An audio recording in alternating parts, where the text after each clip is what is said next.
You know what's funny? When there are not that many changes, it really puts a magnifying glass on the few changes that there actually are. Have you ever listened to a car reviewer describe the latest generation Porsche 911?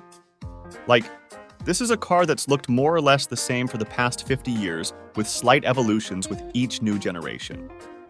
And literally, every time you watch or read a review, they always say every single time, "Oh, it's so refined. Oh, this is an engineering masterpiece that's been perfected over generations." It's a formula that's been developed in the same direction for years. So Apple do the same every year. The iPhone 15 Pro has a few new features this year. First, the build has been updated. The corners are softer, the bezels are thinner, and the rails are now made of titanium instead of stainless steel. This makes the phone slightly lighter and more comfortable to hold. The other big new feature is the switch to USB-C. This is a welcome change, as it means that iPhone users can now use the same chargers and cables for their phones and other devices. And as we are used to every year, new chip. The iPhone 15 has a A16 Bionic from the 14 Pro and Pro Max of the last year. But for the Pro category, the first 3nm chip in any smartphone, and it's significantly more powerful than the A16 Bionic. This means that the iPhone 15 Pro can handle even the most demanding tasks with ease. So, what does all this extra power mean for real-world use? Well, for most people, it won't make a huge difference. You're not going to notice a significant speed boost when you're browsing the web or checking your email. However, there are a few areas where the extra power will come in handy. They can now run even the most demanding games at high frame rates. This means that you can enjoy a smoother and more immersive gaming experience. You can now edit 4K video much faster than previous models. This is great for anyone who likes to create videos on their phone. The A17 Pro chip is also much better at machine learning tasks. This means that apps can use AI to do things like improve image quality and translate languages more accurately.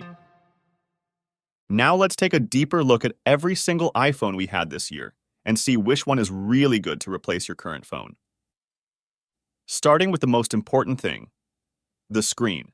For the iPhone 15 and 15 Plus, Apple have used 6.7-inch and 6.1-inch OLED display with 60 Hz refresh rate, with the same size as 15 Pro Max and the 15 Pro, but not the same display, of course, because in the Pro category, you have the best as always, LTPO Super Retina XDR OLED.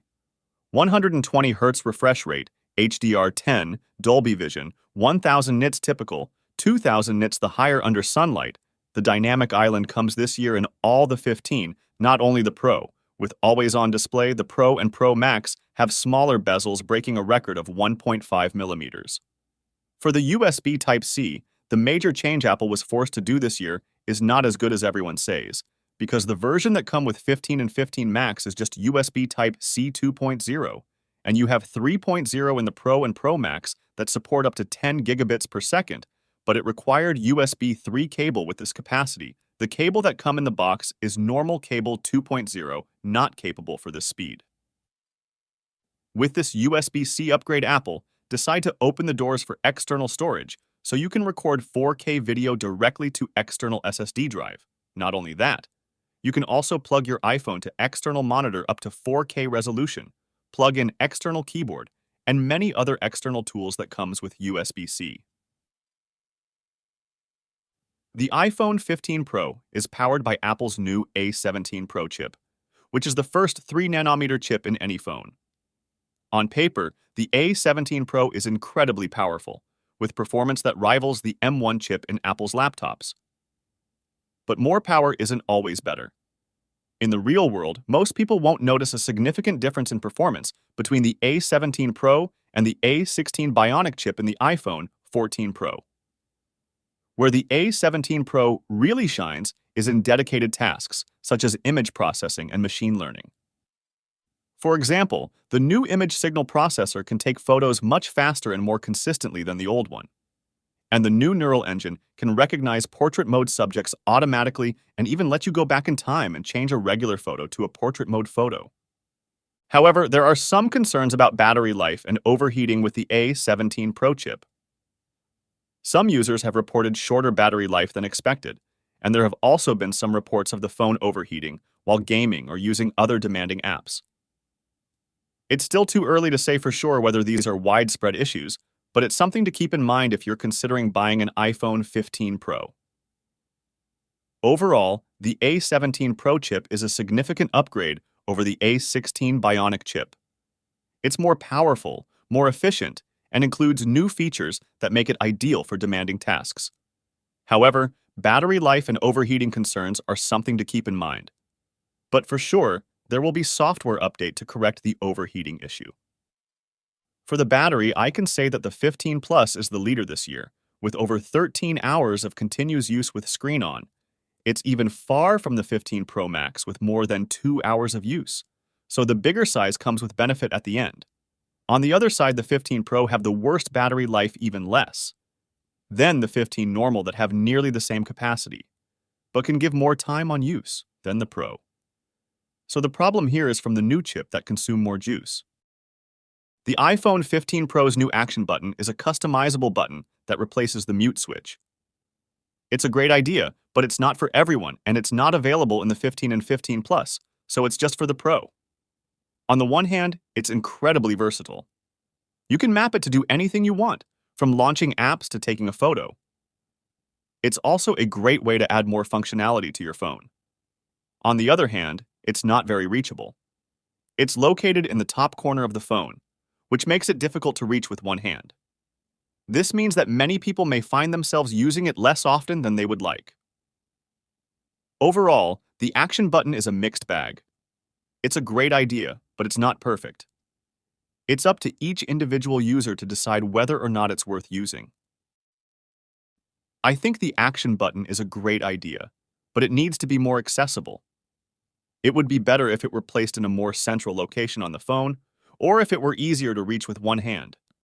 The iPhone 15 Pro has a new 48-megapixel main camera, an improved ultra-wide camera, and a new telephoto camera with a 5x larger sensor. It also has a new image processing pipeline that produces slightly better results than previous iPhones.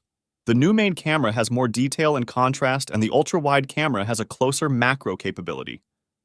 The telephoto camera is also improved, with better zoom performance and stabilization. 15 Pro's video camera is still the best in the smartphone world. It can shoot 4K video at 30 frames per second with excellent detail, autofocus, dynamic range, and stabilization. It also supports the new AV1 codec, which is more efficient and should play better on YouTube.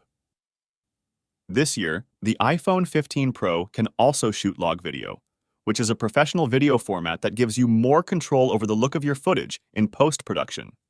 Haloing one downside of the iPhone 15 Pro's cameras is haloing from point light sources. This is a common problem with smartphone cameras, but it is particularly bad on the iPhone. The iPhone 15 Pro Max has a new 5x larger telephoto lens than the iPhone 15 Pro. This allows for a longer maximum zoom range, from 15x to 25x. However, the telephoto performance on the iPhone 15 Pro Max is not as good as some other smartphones with longer telephoto periscope lenses, like Samsung or Huawei, can zoom to 100x. The iPhone 15 Pro Max has a new titanium frame, but the internal structure is made of recycled aluminum. To snap the back glass of the iPhone 15 Pro Max, you need just to bend it with your thumb. This was unexpected, as iPhones are typically very durable.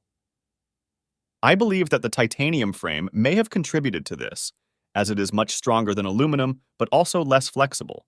So you have to be gentle with Apple's new titanium iPhone 15 Pro Max. On the other side, the back glass of the regular iPhone 15 Pro was not crashed, even with a strong bend. This suggests that the back glass of the regular iPhone 15 Pro is more durable than the back glass of the iPhone 15 Pro Max. The use of the titanium in this phone is a good move to reduce the weight, but the strength of this metal is not useful in this case since it is easy to scratch. For this reason, I will suggest to go for the natural titanium finish, since you will need just to sand it to remove all the scratches and make it brand new again. That's it for today. Let me know in the comments if I forget anything about this new iPhones. Don't forget to like and subscribe if you enjoyed the video. Thanks for watching and see you very, very soon.